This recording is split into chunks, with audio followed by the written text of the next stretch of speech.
Hello. Welcome to our recording. We haven't seen each other in, 3 weeks? It's been way too long. Mm-hmm. Yeah. Withdrawals, honestly. Really? Yeah, Oh, kind that's of. nice. We're your drug? Yeah. Okay, I'll take it. I mean, that says something about how often I get out of the house, but I was like, I am ready. It's true. It's true. We're going to talk about 1983 today, just confirming. It's like, Oh my God, you what year freaked is me this? out. Don't do that. I was like, oh no, I've done it. I finally done it. Finally done it. If we ever accidentally do that, I say we just go ahead with the episode. Two of us will be talking about 1983. You'll be talking about 1996. It'll be great. It'll be great. Yes, because the assumption is correct. If that happens, it will be me that has done the wrong year. It will be. I'll be like, what? What? Yeah. Heath, do you want to start us off with some gall? Sure. I mean, I've complained about people on the internet before. Oh, I'm but gonna there's do it so again. much to I'm complain gonna do It's it a again. wide Let's berth do it. of Yeah. You've heard of a TV show called And Just Like That, correct? yes. Yes. It is the continuation of the Sex and the City Yes. saga Which universe. you watch, and you've updated us on the plot before. Yeah. Yeah, I mean, it's kind of a ludicrous show. Okay. You know, I think, as I said before, I think Sex and the City was ludicrous when it was on the air. I just Yes. think our paradigm has shifted. I think that show has kind of remained consistently ludicrous. I just think we're as a people have, That's a good have point, different yeah. expectations for our Yeah. HBO these days than we did back in We the do. back You're then. right. And it's silly and whatever. I mean, it's kind of funny, but I still watch it. Anyway, I'm a little bit the internet. And I don't want this is not a Britney Spears moment for me. This is not a leave Britney alone moment for me. Okay. But I mean, the we can internet- make it one if you want. The but internet yeah. needs to leave. Just leave And Just Like That alone. Okay. If you don't want to watch it, don't watch it. If you don't like it, yeah. don't like it. That's your God-given right. But when these people, these quote-unquote influencers, kind of make content bitching about it, it's like, well, if you don't like it, don't try to make content about it. Just don't talk about it. Like, I don't like what it like. Yeah. What are they Not bitching liking a about TV show is not a personality. True. Some people have made it that way. Oh man, that's so true. But there's so many. That is, a thing. There was a woman who went on this. She thought she was being funny. She wanted HBO Max to take it off the air. And just stop showing it. And it was like, come on. Sarah Jessica Parker's really giving us a lot, you guys. Like, over the top. She her was Annie have at one this. point. She's married to Ferris Bueller. Leave her alone. Yes. Leave her alone. Yeah. Let her and Ferris live in peace. Are they just saying overall that it's just bad? Or are Yeah. they? I know there's lots of picking things about like queer representation and Right. stuff like that. Yeah. Right. And they just, they pick things that, people, Carrie makes bad decisions and, and just all that That's kind of not stuff. new. It's like, That's- Yeah, that's what Don't we everybody all? does. I mean, look don't we around. Open your blinds. Look outside. You'll see someone making a bad decision. It's all over the place. Yeah. True. And also in the original show, she notoriously made bad Yeah. decisions. So And I hate to break it to you, but people are watching it or they wouldn't have come back with a second Right. season. I mean, HBO is, after all, a business, so Yeah. I'm sure they did and the aren't we ROI. in like the third or This fourth is season? the third one. Oh yeah. my gosh, it's the third Yeah. one. See, I'm so far behind. So like taking it off we're done. That's over. And when you open up the app on my Apple TV, like it's consistently the top rated show on the app that day. Like it's the most popular Wow. show. They have like the top 10 for the day, and it's consistently the most popular one. And I don't, I mean, I was in New York recently. The New York she lives in is not the one I visited, and I was in Midtown. I was around. I saw some things, like Anyway, just if you don't like it if you don't be. like it Yeah. just like that, don't. Don't. Yeah. I think my gall is people who have to be the star of any gathering or any situation. I had a lunch this week, 4 people, one of whom I'd met once, and the others not. And this was a work situation. And I met one lady and immediately clocked her as, she's got to be the expert on everything. Every single topic that came up, she had to give she knew something and knew something about this and knew someone and, when I did this and when I did this and when I did this. And as she kept talking, I realized, you don't know what the fuck you're talking about. Oh, no. Because then every once in a while she would say something, well, in my experience, and I'd be like, well, I was in, advertising too. And she'd be like, oh, really? And then it would shut her up. So it's like, so you're just expounding on things that you just don't even... She was taking advantage of her thinking nobody knew what she was talking about, so she could just make up whatever. Yes. Exactly. And then as the lunch went on, and increasing, you could tell she was getting more and more desperate. So some of the ideas that came out of her mouth were just like, what the fuck are you talking about? Like, so I think I'm sick of people who just in any gathering have to establish themselves as the focal point and as the expert upon everything. This happens a lot in the workplace, as you know. But sometimes in social gatherings, sometimes you get blindsided. I got blindsided by this week. And as soon as I realized, there's 2 more hours of this lunch left, I had to go home and take a shower, both because I was very sweaty and also because I had to wash it off of me. Wash off that filth. Well, it's especially shocking, I think, because sometimes I at least fall back into where I expect people to follow the same protocol I do. Yeah. Like even though I know that people don't do that and people are insane, every once in a while you forget that when you go out and you get completely shocked by an interaction because you're like, whoa, that is how you move. Like that's a crazy thing to do. So they can all suck it. I agree. Yeah. Aaron, how about you? My gall this week is, listen, okay. She's working up to it. Yeah, because I know, like, there's probably people that are going to be like, we'll just do the thing. All right, here. So, listen, I have good intentions on a lot of things, all right? And I've been learning about myself over the last couple of years, and sometimes the execution just isn't there. One of those things is fucking reusable grocery bags. Every time I get into the store, I'm like, fuck, I left them in the car. And no, I know what you're thinking. I don't walk back out to the car because I'm already have a cart half full and I hate grocery shopping. So no, I don't. So this week I go, the person bags my groceries. The grocery store that we have where I live, they are required to walk you out to your car, which is also a thing that I fucking hate. Which is why I don't go to that grocery store. Yes, I like the store, but I don't like it. But it's that the only one in Norwalk. What Fairway. is that? Yeah. Why? I don't know. They bag and then they take it. Yeah, and they don't take no for an answer. No, they're not open on Sundays, and the teenager who's bagging your groceries pushes her cart out to the car and loads them for you. Dear God. We also have an elderly population that works there that takes and there's a couple of them that are very sweet. Like there's a couple that are like, I always have a conversation with, great. But I got this guy this week. We get to my car and I open up the back and he's like, oh, so you do have reusable bags. Whoa! Sir! When I tell you, when you have like that one moment where you're like, that just hit me really fucking wrong. Yep. Like, of all the things today, that's what I need to hear. I said, sure do. And I'm now taking the bags and putting them in. And he's like, yeah, they're right there in your trunk.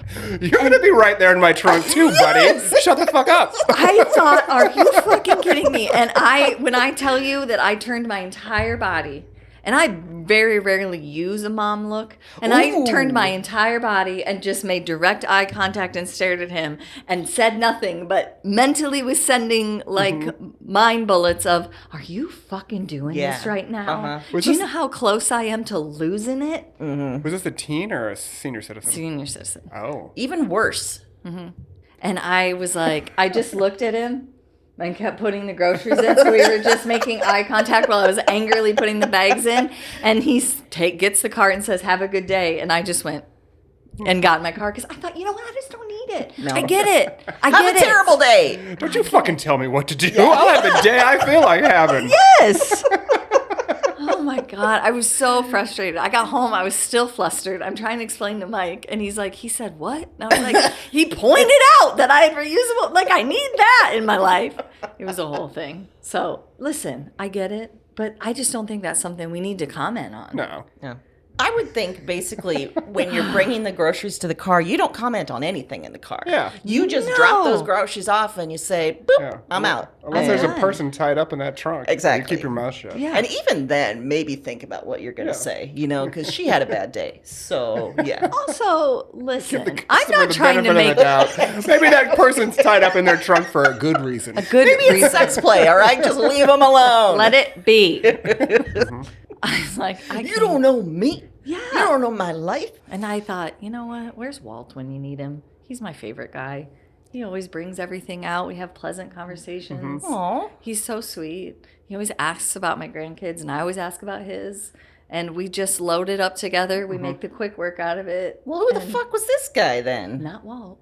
And he didn't get the same training, clearly. No. No. So the gall of you not to be Walt also. Yes. Come on. Come on. So, anyway. I like Sorry. it. I know I should be better about the reusable grocery bags. I get it. That's not the point here. He invaded your space and Yes. commented on it. I don't like it. Yes. I don't like it at all. Very frustrating. I'm Anyway, sorry. I'm sorry that it's happened. fine. Hey, how's your armpits? Oh my gosh, update. Oh, So that's a good point. that's a question you don't ask very often. Is No. how Yeah. are your armpits? No. You know? I mean, that might be a HIPAA violation, but whatever. It's true. Yeah. You know. Yeah. Only if you feel comfortable sharing. I already Okay. said what was wrong with them. So I Yeah, might as well yeah. tell you that All right, we're working magically towards a solution. Oh. So I got this stuff that I ordered online. Oh, yeah. And it came as, you could get it as a stick and as a lotion. I do not like their stick at all. It's very like scratchy or something. Oh. But the lotion, you put like a little amount on your finger and you rub it in to your armpit. I know that sounds weird, but number one, great, doesn't get on your clothes. Number two, best sweat control I've ever had. Really? It is working like a charm. I have tried it now. I think I'm on my second or third week. And I mean, I've been in some situations. I had to take Evan to orientation, and it was very hot that day. We walked around campus. Beautiful. What's the name of it? Lume. Lume. And it's like they have full body ones too. Like you can technically use that lotion like, anywhere you want. Under boobs, back and knees, that type shit. of stuff. Okay. Yeah. Yeah. I appreciate that they're monetizing a horse bath. I do Body-wise. too. Right? I appreciate that. Because, a horse bath is, It's worth it. When your skin is dry, sometimes you need to take some time off from You it. do. Yes. You really do. Yeah. Yeah. I know. That's Well, I'm glad we updated everything. Yeah, I meant to start that as an update. I also have another update that I'd like to reserve for the end just in case Okay. Oh. it comes up during, because if it does, I don't want to steal anyone's thunder. But Okay. if not, if it doesn't, I'll let you know at the end. Great. And we can have an update. Looking forward to that. Nice. Well, 1983 Woo, is our 1983. topic for today. So let's first recap what we've already talked about. Previously on Fuzzy Memories, I talked about Return of the Jedi, probably at length that was upsetting to non-Star Wars fans. I'm still upset. I talked about Sally Ride, and I talked about the spelling bee, and we had our own little spelling bee, and you really were not a fan of that. You I really felt very did. put on Yeah. the spot. Yeah. Sorry about that. Yep. We For apologize someone who that. doesn't like games, it felt a little. Yeah. It was maybe my 4th and 5th grade self coming out and be like, look at the wicked. No, I get it. I mean, it was Yeah. kind of fun. Yeah, Yeah, yeah, okay. yeah. Aaron, you talked about Fraggle Rock. Great show. You talked about Wacky Wall Walkers. Love those still. And you was talked going. about Mr. Rogers' nuclear war episode, which was Bringing something. the heat. Where's Mr. Rogers when you need him now? Can you imagine some of the episodes? Oh, good. Heath, you talked about He-Man. Uh-huh. You talked about Risky Business. And then I just have on our list notable TV events. I don't remember what that was. Me neither. Okay. All right. So you talked about some TV stuff. Yeah, some And stuff we that happened on TV. have Probably no some record very of it. special episodes, like That's Nancy Reagan probably being on true. different strokes. I think that's what it was. Oh, Yeah, because I remember yeah. putting that together. The slideshow. Wait, was it also the one where like there was a sex offender? Was it Different Strokes? I think it was different strokes. Yeah. Yeah. Which, interesting. Arnold and angle. Dudley. And, yeah, they ended up in some dude's apartment. Yeah, so that's fun. Okay. Mm-hmm. Anyway, 1983. All right, so Heath, you want to start us off? I do. Yeah. In 1983, there was a movie that came out, and it was called National Lampoon's Vacation. Oh, yes. The original. Yep. The one that started it all. one And I started it didn't all. realize, I went through it. I mean, everyone knows about the original one, and the European Vacation, Yes. and Christmas Vacation, and then Yeah. the less well-received Vegas Vacation. The one that you talked about. Yeah. Yeah. And then, but there was apparently Christmas Vacation 2 that just had Cousin Eddie in it. Oh, no. I do remember that. Yeah. And then, Does anyone want to see that? Oh. but then they did a remake a few years ago with Ed Helms. He played an adult Rusty. Yes. And Christina Applegate was in it. And the commercials, the trailer was really funny. And I went and saw the movie, and like Yeah. it was all the funny stuff was in the trailer. Like, Yeah, we everything saw it else too. was there. It was just Yeah, so and funny. wasn't Chevy Chase his dad Yeah. in the movie? Yeah, him and Chevy Chase and Beverly D'Angelo showed up at the end. Yeah. Oh, Yeah. okay. So, Okay. anywho, Anywho. the original one, Yeah. 1983. And we know the Griswolds are driving across country from Chicago to California to visit Wally World. Ellen suggests they fly, but Clark doesn't want to do that because he wants to spend time in the car. He thinks it'll, be fun to get to spend time together. The kids are grown up. What an idiot. What an idiot. Yeah. Absolutely stupid. Yeah. Clark even bought a new car for the trip, but when he shows up at the dealership to pick it up, he finds out that it won't be ready for another 6 weeks. Mm-hmm. So the car salesman sells him something called a Wagon Queen Family Truckster. Queen. Uh-huh. Family Truckster. Which is apparently another name for an extremely ugly station wagon. Yeah, yeah. With the wood paneling and all that jazz on it. rough. And so the rest of the trip goes about as well as Clark's visit to the car dealership. The family takes a wrong turn in St. Louis, setting up a pretty problematic scene where Clark is asking for directions. Yep. We're not going to get into the details of Yep. that. Yeah, Yep. that's a toughie. Something that. Yep. In Dodge City, Kansas, Clark interacts with a bartender who does not go to the trouble of hiding the fact that he doesn't like Clark. Oh, yeah. Uh-huh. And Christy Brinkley keeps showing up and making eyes at Clark while he's driving down the road. And it's, the whole Christy Brinkley thing was just sort of, I think, so the dads of America would feel like, Because she was like, this was peak Christy Brinkley time. Yeah. Next stop for the Griswolds is Cousin Eddie's farm in rural Kansas. And where we find out Eddie's secret for a hamburger helper is to not make it with hamburger. That's a secret recipe for that. That whole Cousin Eddie visit is tough. Yeah. Yeah. Sad. And then they make him into this comic character, but they kind of allude to. Well, his daughter brags that, she's the best at French kissing because her dad confirmed it. Yep. That she is. Yep. So, cool. This is also when we meet Aunt Edna and her mean dog, Dinky. Oh, yeah. Edna has been staying with Eddie, and he's convinced Clark and Ellen to give her a ride to Phoenix, Arizona, where her son lives, on their way to California. So after leaving Eddie's farm, the Griswolds drive through Colorado. They spend the night at a campground, and when packing up to leave the campground, Clark ties Dinky's leash to the back bumper of the car and forgets about the dog before driving away. So we did a Mitt Romney, right? Wasn't it Mitt Romney that did that? I think Mitt Romney put the dog in a cage on the top of the car. Right. Wait, He drove what? down the road. There was a whole thing about him killing the family dog because he did it on purpose or forgot. Yeah. He didn't want the dog in the car. What? Yeah. It was probably one of the many news blips that occurred and, the fire hose of terrible information. Pre-Christy Nome, we had another dog killer? Yeah. Wow. Okay, you blew my mind. Sorry. Yeah. Later that same day, the family makes a stop and Ellen leaves her purse on the roof of the car, losing her ID and all of her credit cards. So now they're just, out in the Southwest with some issues. Clark mistakenly drives into some road construction and launches the family truckster 50 feet in the air in the middle of the desert.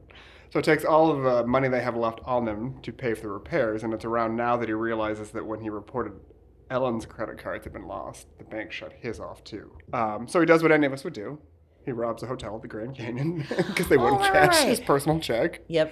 In his defense, he did leave a personal check before when he emptied the cash register. Yes. Which also kind of seems like, I'm not a big bank robber person. Mm-hmm. I don't think I would leave a check with all my personal information on it. Interesting. I want to follow up on that at some point and wonder what you would do as a bank robber. But yeah. I think that's a good point. We can bypass that now. Yeah. But after leaving the Grand Canyon, Aunt Edna dies while taking a nap in the back seat of the family truckster. And not knowing what to do with the body, they wrap her in a tarp and tie her to the roof of the car, like Mitt Romney's dog. So when they get to Phoenix, where it's raining. Yeah. Which at the time, when I was a kid, didn't seem weird. But now, knowing it, it's odd for it to rain in Phoenix. It's odd for it to rain as hard as it was raining in Phoenix, but I suppose it's happened. They find out Edna's son is not at home, like he said he would be, so they leave Edna in the backyard with a note. So at this point... That's how I like my bodies delivered. It's just, in the backyard with a note. Oh my God, can you imagine? They are never coming to the family reunion again. You just go in the backyard. Oh, fuck. Oh, yeah. shit. Oh, I'm used to seeing raccoons and cats, not dead bodies. What would if someone left a dead body in your backyard? You wouldn't know, but the cats and raccoons would take they care would of that take thing care of before that, you ever found it. Did I tell you I saw a beaver walking by my window? Oh, And then we had two walking down our street. Jeez. So the beaver would have done something with it too. Oh, For yeah. sure. Yeah. Mm-hmm. At this point, everyone except for Clark is vacationed out and wants to go home. So Clark gives an impassioned speech where he basically threatens everyone with a good time. Yeah. And then the Gonna have family continues on to Wally World. After a rough encounter with a vibrating bed and some skinny dipping, first with Christy Brinkley and then later his wife, Clark and family finally arrive at Wally World. And when they arrive, they find that Wally World has closed for repairs, which seems like a real broad reason. All of it at once. Mm-hmm. Mm-hmm. And as one does, Clark buys a BB gun and threatens a security guard with it to get him to let the family into the park. And that's John Candy. Yep. Yeah. And after enjoying several rides, the police show up ready to arrest the Griswolds, but the park owner, Roy Wally, also shows up, and after Clark explains everything that's happened and why he did what he did, Roy Wally lets him stay and enjoy the park. Which is how that would go, I think. Mm-hmm. Totally how that would go. Mm-hmm. The original ending of the film had the Griswolds taking Roy Wally hostage, but test audience didn't like that. Oh. So the ending was reshot, and John Candy's security guard character was added. He was not even part of the original Really? ending. Yeah. And since the new ending was shot several months after filming had wrapped, apparently if you watch closely, you'll notice that Rusty is noticeably taller than he was in the rest of the movie. Because the In a actor growth spurt? had just, because he was a teenager, he just had It was grown. Anthony Michael Hall, wasn't it? Yeah. Mm-hmm. Oh, my God. So yeah, there's lots of, well-known actors who were kind of sprinkled throughout the movie. Eugene Levy was the car salesman at the beginning of it. You mentioned John Candy was a security guard, and Anthony Michael Hall, who was Farmer Ted in 16 Candles. Sorry, I stole your thunder with all the guest stars. Yeah. Jane Krakowski from 30 Rock and Unbreakable Kimmy Schmidt, she was Cousin Eddie's daughter. That's right. Okay. The movie was directed by Harold Ramis, and who was Egon in the first two Ghostbusters movies. So yeah, there's lots of famous people in it. And it's still, outside there's a couple, obviously, scenes that didn't age well, but it's still a funny movie. It's still funny. Yeah. I love that test audiences didn't like the part about getting taken hostage, but Edna on the roof, fine. Right. Yeah, we're good with that. Yeah. And there's a whole prolonged thing where he has to explain to a cop about how the dog died. Right. And that wasn't cut. That was fine. No. Okay. At the part where they're eating sandwiches, this was legitimately funny to me, especially as a kid, when they can't figure out why the picnic basket's all wet and they're all eating sandwiches that the dog's pissed on. Yes. Yep. Just eat your sandwich, Clark. I remember that part because he was complaining about what was on it, and then And then they say that everyone else is grossed out, and Edna just shrugs and takes another bite. Yes. I don't know if it was like watching that, but I have never had a desire to drive cross country. I mean, I was going to say that's the most relatable part is when he does that whole threatening speech about we're going to have fun. Because if you've ever taken, children on vacation, there becomes that point where you're like, oh my God, we are doing this for you. If you don't shape up, I swear to fucking God, I will kill Mickey in front of you.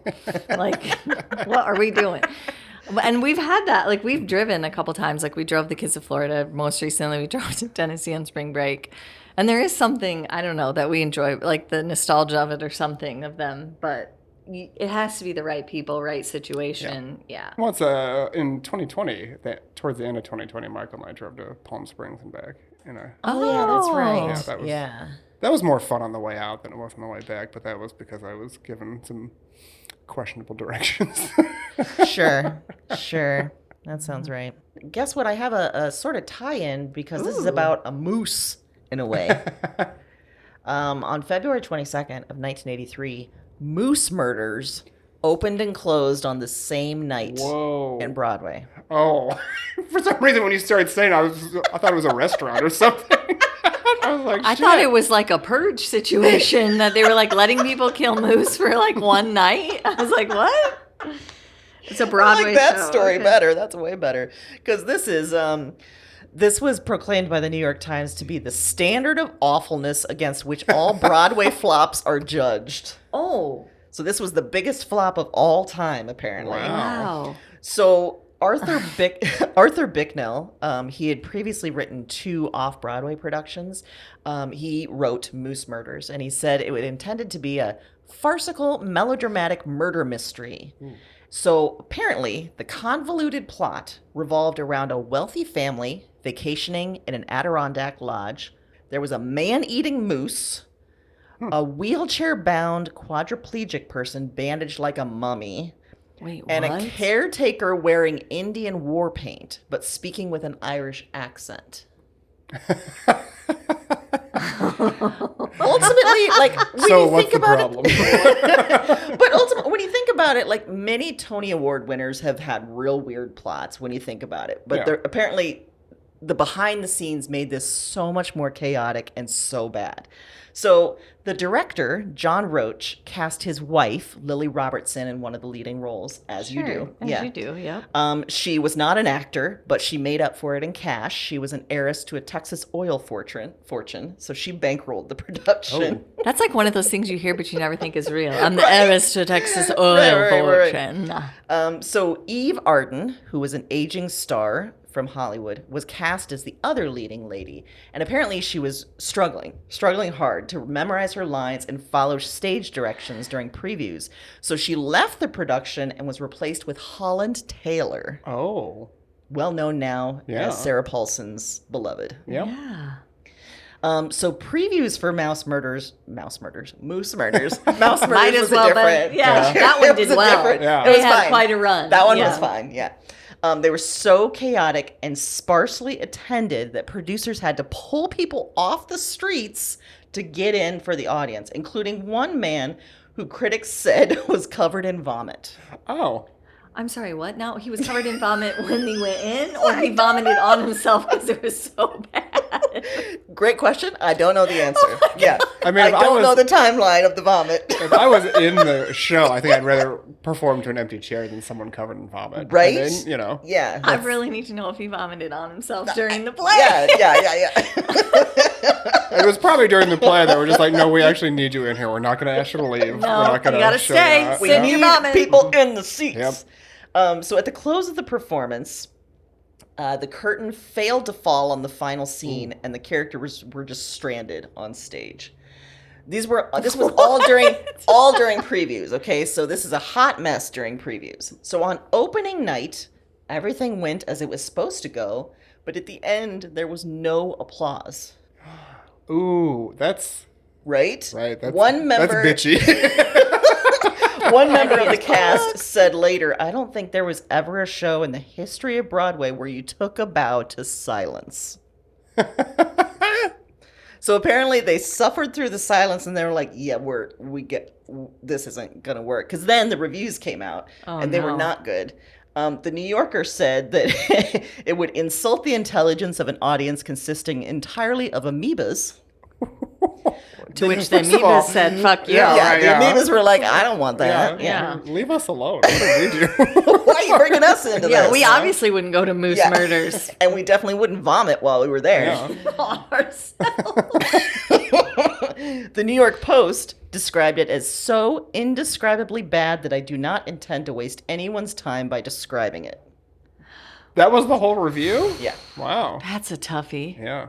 So the writer of this, poor young Arthur Bicknell, he never staged another play. I would guess not. Wow. Yeah. But he did write a memoir published in 2013 called Moose Murdered: How I Learned to Stop Worrying and Love My Broadway Bomb. That feels like an inside thought. Yeah.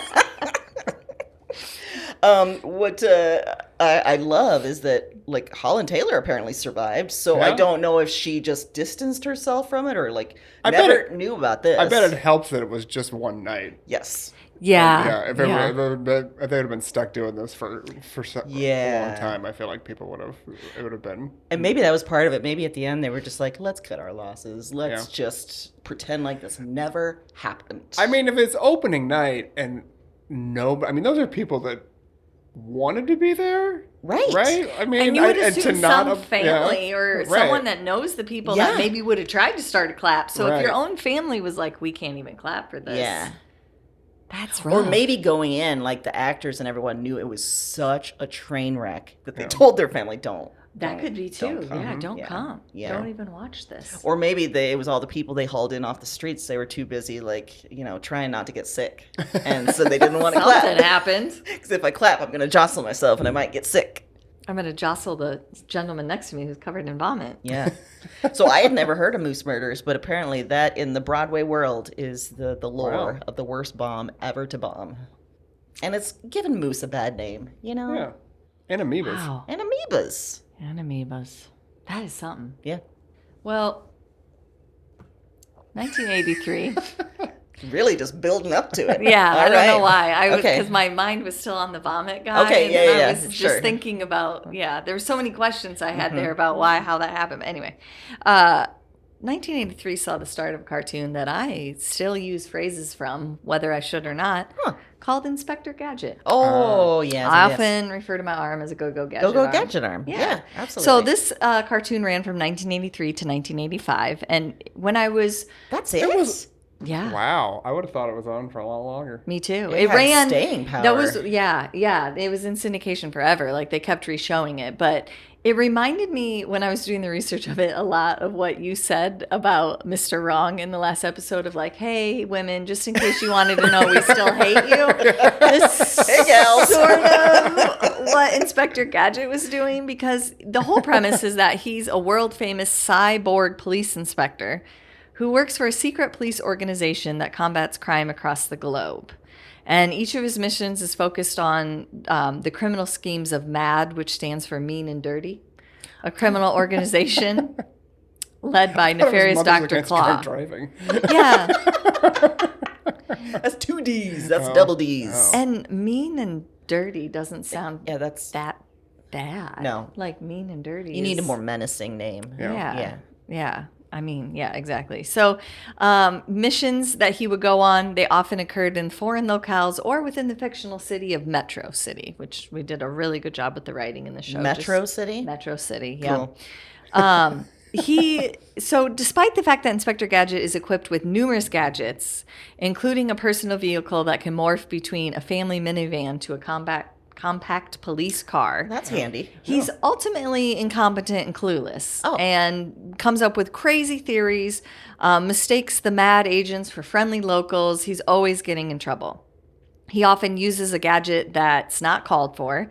He causes trouble inadvertently for those around him. There was a running gag about a self-destruct message. He would get the message from his boss, Chief Quimbley, who would then hand it to him while he was in disguise, only to accidentally have him return it to Chief Quimbley before it detonated.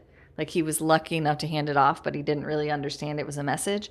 So ultimately, who was behind Inspector Gadget was his niece Penny, who is a gifted sleuthing mind despite her young age, and would actually thwart the plots behind the scenes and ensure that her uncle remained out of harm's way. She would often be, So I kept thinking of what he said because I was like, oh, okay. So the idiot gets the show and gets all the gadgets. Yep. And his poor niece has to work behind the scenes with no gadgets. And meanwhile, she's a parentified kid. She's doing way more than... She's dealing with trauma these days. So much trauma. Yeah. Poor She Penny. constantly has to save her uncle from getting killed and thwart huge plots to take down Metro City. It's too much for a little girl. It is too much. He also had a family dog named Brain, who Penny could use sometimes to help, and usually shadowed Inspector Gadget in a disguise. But then Inspector Gadget would often mistake him for an agent and chase him. And God, I don't remember him being such a dumbass. Did he write Moose Murders? He might have. Inspector Gadget might have been the main character. Yeah. And like you just mentioned, poor Penny, she usually remains in contact with Brain during her own investigations, but she's also often placed in danger by Inspector Gadget because he doesn't follow along what's going on. So Brain has to help her, or she uses her own technology that she's developed because they give all the gadgets to the guy who doesn't know how to use them. So the girl and the dog doing all the goddamn work. Mm-hmm. And to top it all off, Inspector Gadget always gets the credit. At the end, Chief Quimbley's always like, you did it again, Gadget. You stopped it. And Penny's just in the background like, yeah, that's what happened. Also, I didn't really remember this part from watching it, but they said that most of the episodes ended with a public service announcement advising how to handle a situation, such as like not talking to strangers or something like that, even though basically the whole show was the opposite of whatever they were saying. You know, he was dealing with mad agents and that.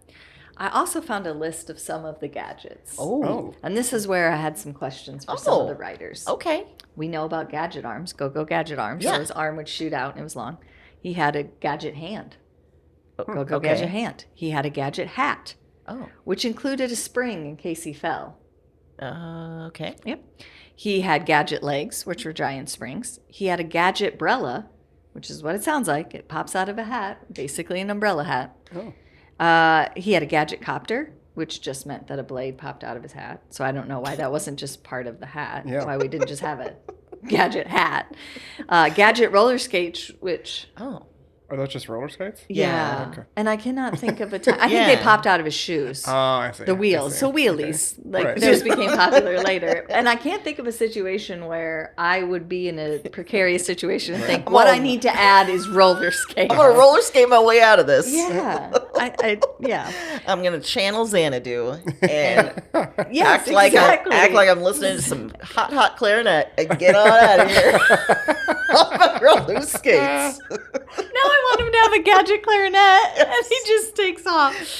He had a gadget coat that just inflated. Yeah, I remember that. And then he had other things which were just, to me, like they weren't special. Like they were just tools. Like a gadget laser, flashlight, lasso, screwdriver, dome light, skis, ice skates, a mallet, a phone, a pen, whistle, binoculars. So he basically just had a bunch of stuff on Yeah, him. light, magnet, scissors, and a swatter. Good. You're MacGyver, but you suck at it. But you're So, terrible. You have so yeah. many gadgets and you can't use a single one. Yeah. You, literally, your niece has to save you. Retire. We are done, Inspector Gadget. So all that to say, yeah, I still use the phrase "go-go gadget arm" quite I do a bit. too. And I remember I watched that show. I Yeah. enjoyed it, but I had no recollection Dun, of dun, Penny. dun, dun, dun. Inspector Gadget. Dun, dun, dun, dun, dun, dun, dun. Yeah, it was not well written, but a terrific, entertaining time. But now, as adults, looking back, like, damn, okay, so it showed us what we were going to be as girls. Like, Yeah. just the Yeah. behind the scenes. Let's have person a doing woman it. or a young child be behind him that's actually really smart and can do the stuff, but he'll get all the credit. It's a good lesson for kids. Yeah, it's a good reminder. Yeah. They made that into a movie with Matthew Broderick. Speaking, I mentioned Ferris Bueller earlier, but they made a live That's action. true. I movie forgot with it. about that. Yeah, I don't think it was a big hit. I don't Yeah. know. Man, I don't know if I ever saw that. I I didn't imagine see looking it. at that thinking, like, no thanks. I remember seeing the previews for it, but I don't know that I ever saw it either.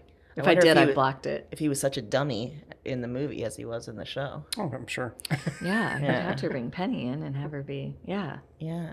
Yeah, you should reboot the show with just Penny and have him be, just the uncle she gave a job to, like nepotism. But she runs the whole thing. So it's like Nancy Drew Yeah. with a shitty uncle. Yeah. All right. What's up next for you, Heath? I want to talk about Cujo. Oh, shit. The film version of Cujo came out in the summer of 1983 and was based on a Stephen King book that had come out a couple years earlier. In the film, Cujo is a Saint Bernard whose only interest is chasing rabbits and having a nice time.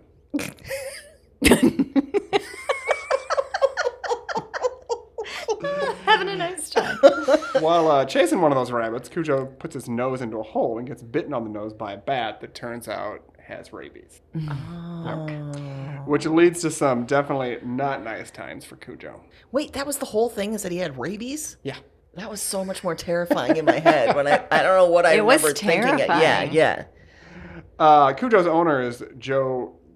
It's Camber. Camber is I guess I don't remember how She you was the pronounce woman it. from E.T., right? Or what? No, that's not the owner. Oh. She was a different character. Okay. Yeah. All right. So Cujo's owner is Joe Camber. He's an auto mechanic who's also an asshole, but apparently not a big enough asshole for the Trenton family, Vic, Donna, and their son Tad, to go find another auto mechanic. Oh, okay. All right.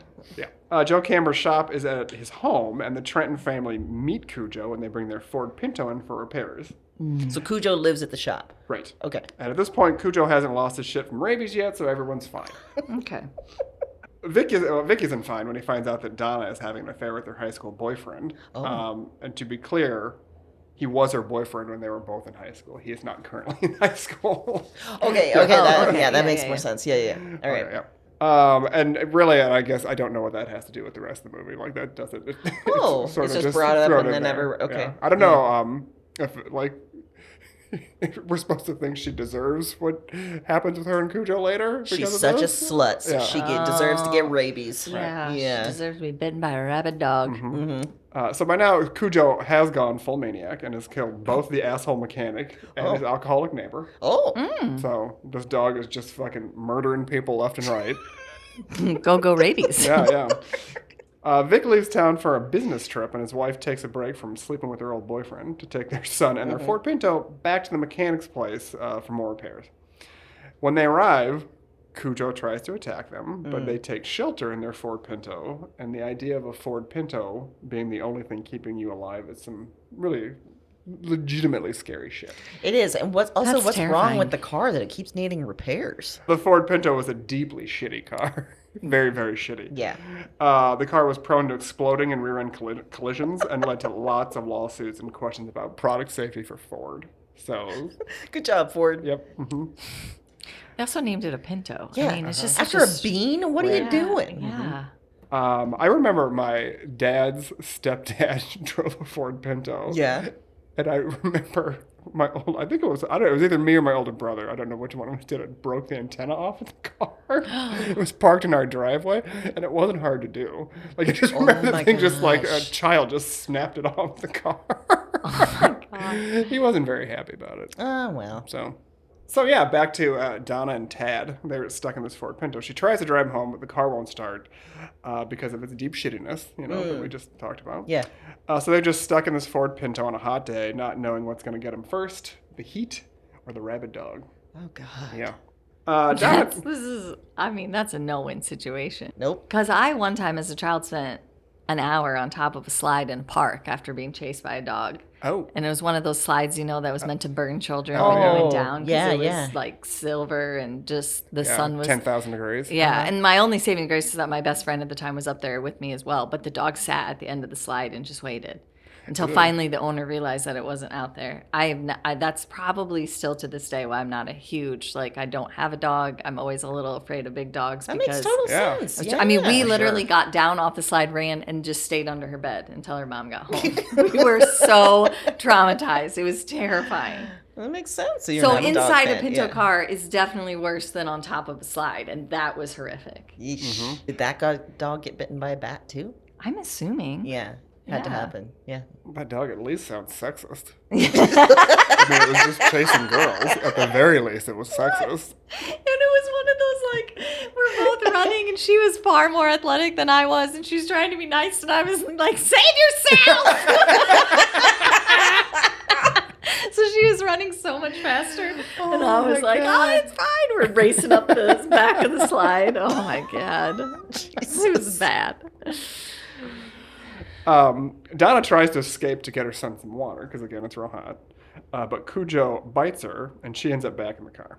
So by this point, Vic gets home from his business trip and finds that Donna and Tad aren't home, and that their house has been vandalized by the boyfriend she's sleeping with. I guess he was mad. I mean, Donna's having a shitty day, I would say. What the fuck are you doing adding to her problems, high school boyfriend? Right. Wait, did she miss a date? And he's like, oh, that's not going to stand. Calm down. Vic calls the sheriff, and they correctly assume that Donna and Tad are at the mechanic's place. So the sheriff goes there, where he is promptly mauled to death by Cujo. Oh. That tracks. Okay. Yep. Feeling like she has no choice but to try again to get to the house, Donna leaves the Ford Pinto and fights Cujo with a baseball bat that she found. Oh. So, Okay. Cujo breaks the bat in half because apparently rabies makes you a fucking killing machine. And it's just the strongest thing in the world, right? Donna uses that bat to impale Cujo. And she was going to use the sheriff's gun to shoot the dog because the dead sheriff's still laying there. But decides it's more important to get her son some water. This is, of course, when Cujo wakes up and attacks her again before she does finally shoot him. So this is super powered rabies. Right. This has made him a super soldier level. Yes. Yep. Okay. All right. Feels like more than rabies. Yeah. That's why we were all surprised it was rabies. Yeah. It feels a little more. Yeah, I think Cujo had some anger issues. Yeah. the rabies really fully activated. thought it was a possession. Me too. Yeah. I don't remember ever understanding the rabies part. Yeah. Okay. All right. Well. Cujo was released 2 weeks after Jaws 3. So it was a real summer of animals killing people. Stephen King has never said as much, but I kind of feel like the idea of Cujo sort of came from Jaws, like the idea of like, animals going after people and people being in peril. And also this feels like a real flimsy story for Stephen King. Yeah. Right? Yeah. Like he got, like his other stories are way more... Yeah, it just doesn't feel like it has, Like that's it? excuse the pun, but enough teeth. Yeah. Oh, look at you. The wordplay, as Heath says, is on point. Toy. Point. Wordplay. Yeah, the easiest metaphor for a rabid dog. I use teeth. Reviews for the movie weren't great. Oh. Siskel and Ebert, who we all know hate to see a good time coming. They sure do.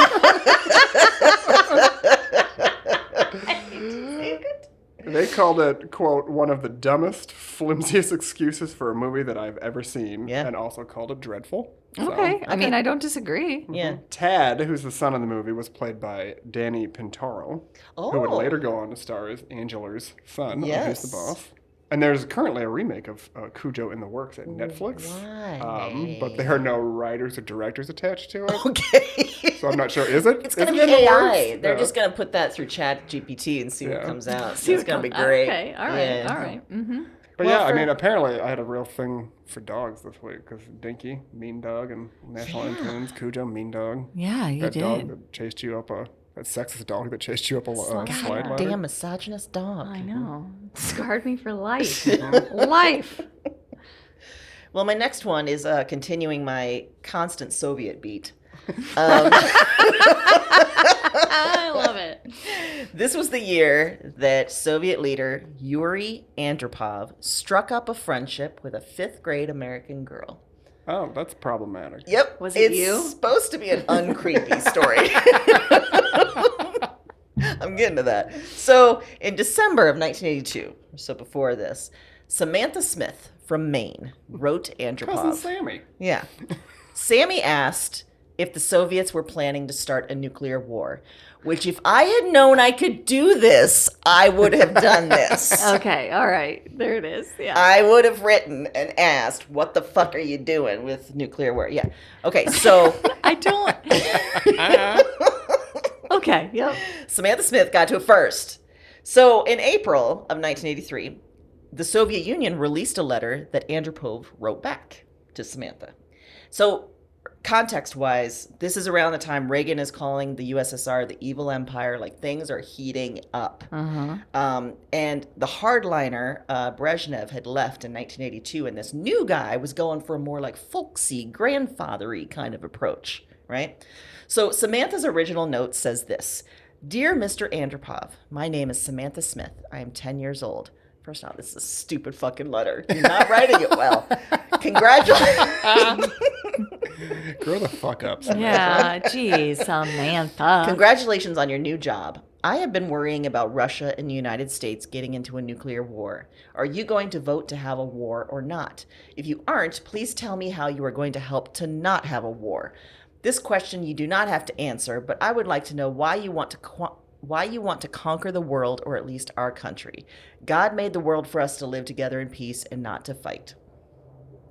Come on, Samantha. Jesus fucking Christ. Do better. First off, leave God out of it. This is some real white girl savior It is. bullshit. And also, get into radiation, get into nuclear winter, do the work. What the fuck are you there's doing? no research before this. No research. I don't even know why we brought God into it. Jesus, it's Well, not. It's and like then- you're not even scouring your elementary school library Right. for all things, nuclear war. What the fuck are you doing? Well, then she also says, why are you going to vote to have this? Like, I don't think there was voting going There's on no in the voting USSR going on. at You that don't time. even know how You don't even know Soviets how work. it works. Jesus. Also, where'd she send this? USSR, and just put a stamp on it? Like, how did she get an address? Yeah. Yeah. That's a great question. Did she look that up in the phone book? Send it. Like Santa? Soviet Union. North Pole, USSR. Got my letters done, Mom. Send them off. Yep. So Andropov wrote back, and it's a very long note, but summarized, in a few points, he says, "Yes, Samantha, we in the Soviet Union are trying to do everything so there will not be war on Earth." And in a great passive-aggressive move, he says, "In America and in our country, there are nuclear weapons. Terrible weapons that can kill millions of people in an instant. So getting in that America's not doing so great." But then Andropov says, "I invite you, if your parents will let you, to come to our country." Read that as a parent. The fuck you're going there. You will find out about our country, meet with your contemporaries, visit an international children's camp, and see Where you will live forever. International Children's Camp. and see for yourself that in the Soviet Union, everyone is for peace and friendship. Oh, well, that's not true. Yeah, So- that's just not true no matter what you want to Right, believe. yeah. This isn't Care Bear bullshit. No one's not everyone's not. for peace and The friendship. USSR is not in the forest of Right. feelings. No. So the USSR releases this letter to the world, and Samantha and her family accept. Oh my god. Also, didn't know this could sounds happen. like a horror movie and everyone's fucking dumb. So Samantha and her family go, and they spend 2 weeks in Russia. Real quick though. Yeah. The United States government had nothing, didn't weigh in on this at all. It's a great question, actually. In all the research I did, it didn't say anything about what the Americans... They must have, like, tailed them or something. Yes, they had to. And when they were there, they must have had, like, KGB people following them everywhere. So Samantha and her family spend 2 weeks there. They're treated as VIPs. They're giving a carefully arranged tour of course, the Soviet of Union. course. VIPs. Is a VIP in Russia at the time? Like you get a new potato every day? Is that how you're a VIP? It's like you actually get food when you go to the grocery store. Yeah. She got to go to a kids camp, and she was treated like a superstar because none of the kids had ever seen or met an American. There's a great quote from Lena Nelson, who grew up in the Soviet Union, and she's a journalist. And she remembers being there when she was a kid. And she says, for my generation of the Soviet children growing up in the early 1980s, the word American meant only one thing, an enemy. Seeing Samantha and her parents on my TV that summer and realizing that they looked and acted just like us was an eye-opening experience. So for her part, Samantha charmed everybody. Everybody thought she was just this sweet little girl, and she became a famous figure, like, overnight. So they come back to the U.S., and she, like total white savior. She's like, oh, the Soviets don't want any harm to the world, just like us. They're just like us. When asked whether she would like to live in Russia, which, who the fuck are these journalists saying, like, hey, Would you like to live there, you want to go over Samantha? there? You want to go over there now? She says, no, I'd rather live in my own country. She became an international celebrity and peace ambassador. She was on Johnny Carson, wrote a book with her dad, and guest starred on Charles in Charge. Oh god. Again, you could do this?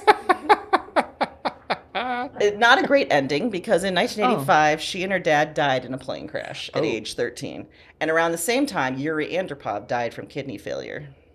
Were they cursed? I don't know. But I brought some visual aids. Oh no, that's very sad that she died in a plane I crash know. with her dad. That's terrible. Okay. Oh, So there's letter. the letter on one side, both her letter and then their letter back. And then on the other side, there's pictures of Samantha and her family and her at the camp. Was she on a Russian stamp? Yeah, What they am I put her on a looking at? Russian stamp in 1985. So she became sort of a Russian hero as well. Are these her parents? Yeah, and those this are her other- parents. Oh my. And those are probably some KGB entourage behind them. I would guess. Yep. Yeah. This guy back in the right corner with the trench coat is particularly. Yep. He seems to be carrying a thermos, but I don't trust it. I don't trust it at all. And there were a ton of pictures of her at that camp where she's wearing the cult clothes. And she, all the kids are like so excited around her. I'm sure there was a language barrier, but it was, yeah. I think that this was set up by the U.S. government. Yeah? Yeah, I think that's why you didn't find any research about why they weighed in. I think they orchestrated it. Because I just can't get over how she got a letter to him. How? Yeah. How's that go? How's that happen? He's that hard up for letters that he was like, oh, look at this. I got a 10. Right. I got a letter from You'd think, yeah, and US? as somebody like an admin or something would have read it ahead of time. They're like, yeah, whatever, Sammy. Yeah. Just toss that shit in the garbage. That's what And maybe yeah. it was a situation where, like, obviously they get mail at the Kremlin or whatever, and maybe they were looking for an opportunity. Yeah. Like, That could be. They were just looking saw for it, an yeah. opportunity, and they saw, like, oh, this is a great opportunity to, again, passive aggressively show Reagan we're not an evil empire kind of thing. Yeah. And I loved in the letter that they were just like, in America, there's weapons too. Like, Yeah. It was, yeah. It was pretty great. By the way, you're doing the same thing. Yeah. So, but again, I didn't She know knew you could too do much. this. She knew too much. She saw some She knew stuff. too Yeah, much. speaking of government involvement, was what? I mean, I don't want Huh? to put on my tinfoil hat, but it feels a little. I mean, she was super charming. She probably sketchy. charmed her way into the Kremlin and into the Politburo and all the things. I'm really sorry in a way for you because I do feel like this had to feel really You had to be very annoyed when you found this story. Like, listen, I was obsessed, okay? And you had the knowledge to back it up. Yes. And my obsession was not awarded with a trip to Russia. You could have been on a Russian stamp. I could have been on a Russian stamp. I also love the idea of 10-year-old Amy going to Russia, them saying, here's the clothes you have to wear at the camp, and her saying, no, thanks. I just won't. This is where it ends. I will not be wearing the cult clothes. Thank you. I think it would have stopped at like me saying to mom and dad, hey, can I get an international stamp? And they'd be like, no. What? And then they don't make those. Yeah. You made that up. And me trying to mail off my 20-page missive, yours saying like... Yours would have taken a different turn. They would have shown up at your house and been like, Here's how I've tracked the radiation clouds that will come if you hit Omaha. So here's what I'm saying. Yeah. Could you aim it somewhere else? Yeah. Well, as we've progressed, I think I'm just going to use my update as my last one. Okay. So over the last few weeks, for whatever reason, we had some house guests, and we watched all 4 Jaws movies. Out of order. Out of order? Out of order. I don't even know how this happened, but we watched one. And now, to be clear, I had never seen a Jaws movie prior to this. Yeah. So we watched one. The reason I'm bringing this up is because 3, as Heath mentioned, came out in 1983. So I'm going to give you first I'm going to tell you how I rank them, and then we can talk about number 3. And he famously talked about Jaws: The Return from 1987. Yes, that's why we watched, because I was like, oh, wait, he talked about number 4. This is how this happened. You are the reason we watched them out of order. All right. Because I don't think we had understood that we were going to fully commit to watching all of them. So we watched one. I got to say, once you watch the whole series, not so bad. Jaws 1 isn't terrible. Like, you can get on board with it as a movie. It's like the 50th anniversary. It is. It right is. now, Yeah. They're doing a whole bunch of behind-the-scenes stuff. There's some interesting things in that one. It started the whole summer blockbuster thing. Yeah. The shoot was plagued with problems with the mechanical shark and stuff. Yes. And somehow Steven Spielberg put it all together. In a That's why you really don't good see it movie. until an hour and like 21 minutes into the movie, because they had so many problems with the mechanicals. That long? Yeah. Wow. So they were like, well, if we can just limit how we use it, and that builds up tension, though. That's what they said. It kind of indirectly made it more suspenseful. So if you know Jaws 1, then you know that there's Brody, the police chief that, is trying to convince the mayor, and he has Richard Dreyfuss, who's the scientist, and they're trying to, explain that this is happening. So after we see that one, I said, well, we talked about Jaws 4. And I remember Heath saying the plot, and I need to see it. So we jumped from 1 to 4. Oh, boy. And as Heath mentioned, 4 is Brody's now widow, is traveling to where her other son Michael lives, because her younger son Sean has just been eaten by a shark. Yep. The shark follows her to the Bahamas, and this whole thing. She goes out, a lot of questionable decisions in that movie, flies out on a boat, the whole thing, right? So we're dying because we're like, this is the most ridiculous movie that we have ever seen, right? So then we're like, well, now we got to go back and watch 2 and 3 because I need to know how it progressed to this.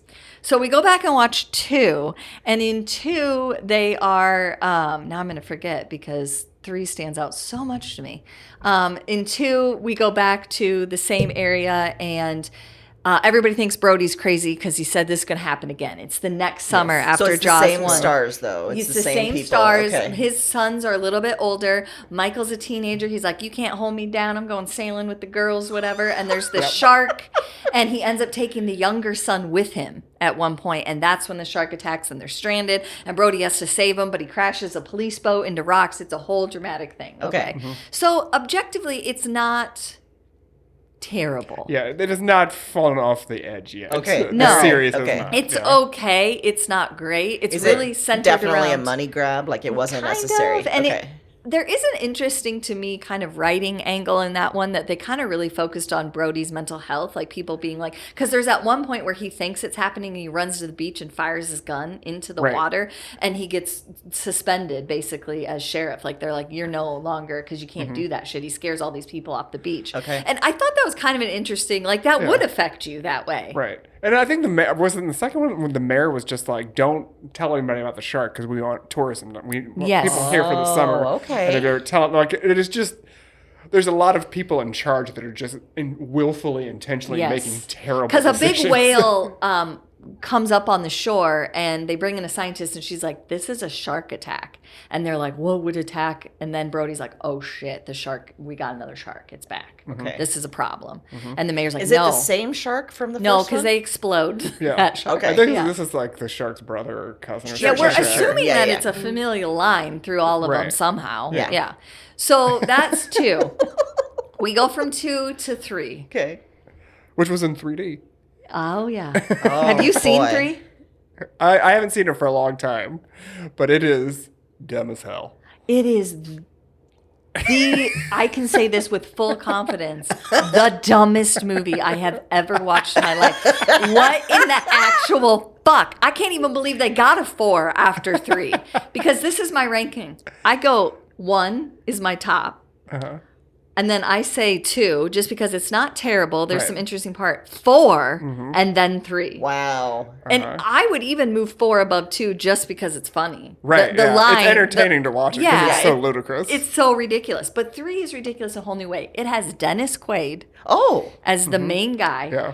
And it takes Who I believe place, was very high on cocaine throughout the sounds entire right. shooting of the movie. It Yeah. sounds Yeah. accurate. I don't know how you couldn't be. Yeah. This literally takes place at SeaWorld. Uh-huh. This is the 1983 Oh. movie. I had to look it up immediately because I was like, SeaWorld okayed this, and they sure as shit did. They said, And how, sure. Was Dennis Quaid's character somehow related to everyone that we I think, met? isn't he one of the sons? He's Michael. He's Michael before he goes to the Bahamas somehow, even though he looks Yeah. way older than the Michael in the Bahamas. It took me a long time to figure out who was who because we'd already watched 4, and I'm like, wait. So he's with a lady in this one who is a marine biologist doctor who has been brought in by the guy that's starting SeaWorld to train the dolphins and create this whole environment. And he is basically the engineer / construction guy, like he's making. And this whole SeaWorld setup is that they are making underwater tunnels that the fish can go through and people can see. So it's supposed to be this super interactive, immersive experience. Blows my mind that SeaWorld was willing to put their name on this because basically what happens is, guess what? A ginormous angry shark gets caught inside the tunnels and then just shit breaks loose. There is so little shown of the shark attacks. It's just a lot of weird blood seeping into the water. It was supposed to be in 3D, but if you watch it, I don't know that the 3D glasses would help, but there's one point where they just show a severed arm and it comes at you really slow with like a weird background. And it is, I have seen better severed arms on Halloween cakes. I mean, it is. All right.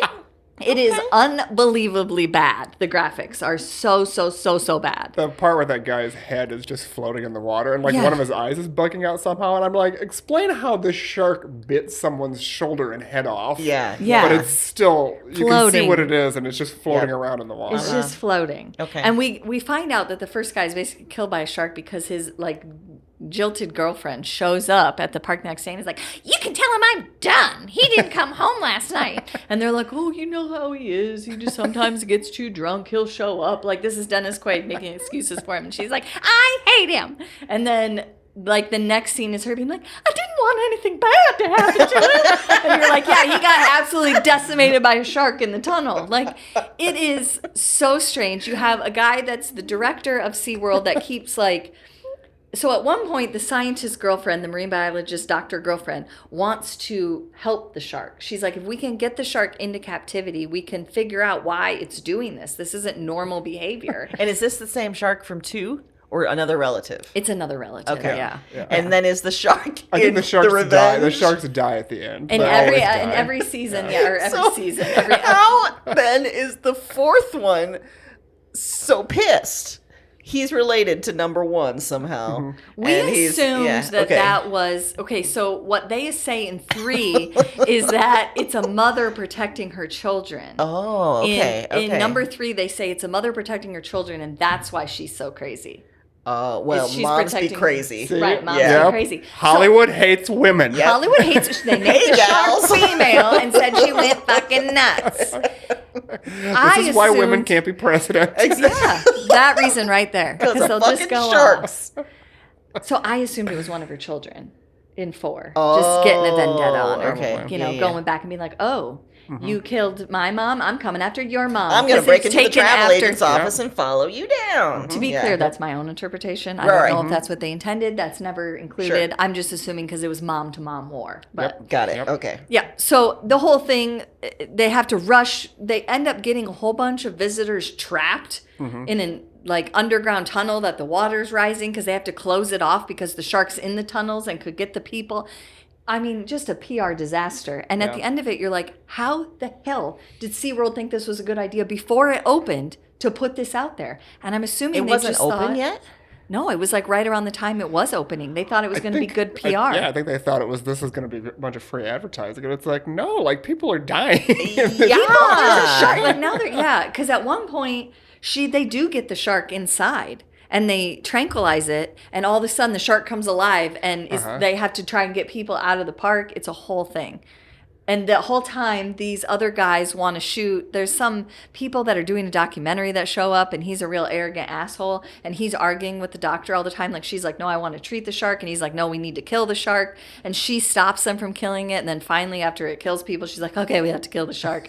And then he gets eaten because he's an idiot, and I'm telling you, I don't even know how to explain how bad the graphics are in this movie. And it is still shocking to me how absolutely terrible and Sean is in this movie, his younger brother. He comes and he won't swim. And so that's how I figured out that they were the same kids, because Michael's like, well, when we were kids, he went through a really traumatic experience because of me.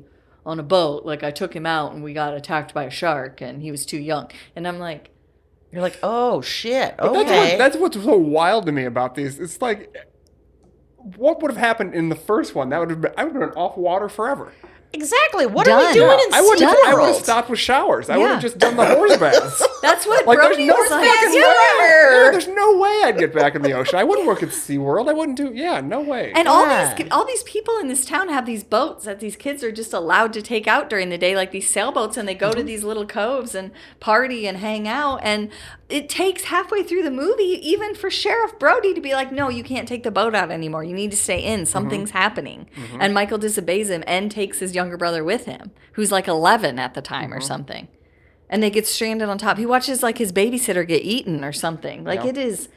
2 was rough too, but... Because in the second one, like they're on a sailboat, but the boat somehow gets turned upside down, so they're on the top of it. But they can't, so the pole that has the sail on it is hitting the bottom of the ocean, so that's why they can't get They had anywhere. like 4 sailboats together and they all get eaten by the sharks. So they tie all the remnants together. And the one Sean's on, they can't get to pull closer because it's stuck on the bottom. So he's just out there on top of this thing, just waiting. And Brody's like, I got it! And then just immediately crashes the police boat, like their only option.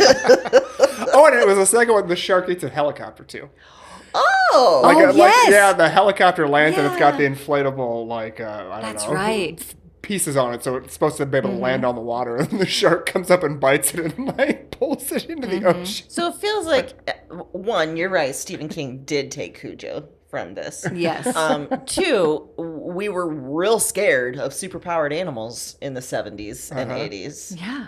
And all of this to say that I don't know if anyone else knew, and this might just be like a PR tool. I haven't fully decided yet, but within the last couple of weeks, they've been tracking a huge great white shark off North Carolina, very close to like tourist beaches. This is a big ploy for the 50th anniversary of Jaws. Yep. Yeah.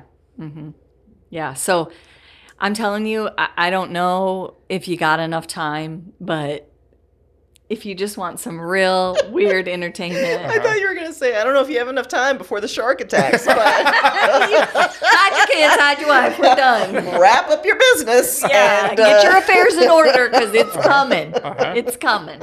It's coming. I know that we live in an area right now that has a water ban. I got questions. I think it's a shark infestation. I mean, So, just saying. they have made their way inland. But I mean, thanks to Heath, I discovered a whole library of Jaws movies that I had never watched. And 3 is by far the worst movie I have ever seen in my entire life. And that's And it's saying from something. 1983. Yeah, So, that's saying there you have something, it. considering you're including Jaws 4 in Yeah. that. yeah. How did Jaws 4 is better. Well, that's a nice, closing the loop kind Yeah. of thing here. Yeah. And I'm glad that Heath was able to bring joy to your family. I did. We watched one, and then I said, you know what we got to do? We got to watch 4 because we've talked about it extensively. And then it just started. How do you watch 1 and 4 and not go back and watch 2 and 3? I mean, Heath, you're bringing joy to the masses. Well, that's what I do. I make dreams come true. You do. Yeah. Which is why we signed that billion-year contract with them. We are using that as much as we can. I haven't seen 3 in a long time. I might go watch it. it's worth it because it's so bad. If you're going to die.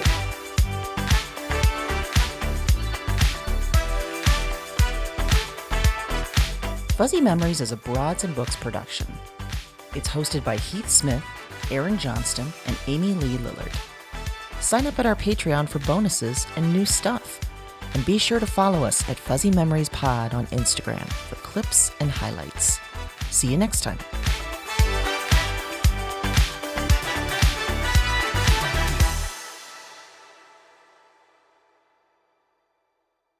Come on. And Walt and I had a whole conversation one time about why he works at Fairway.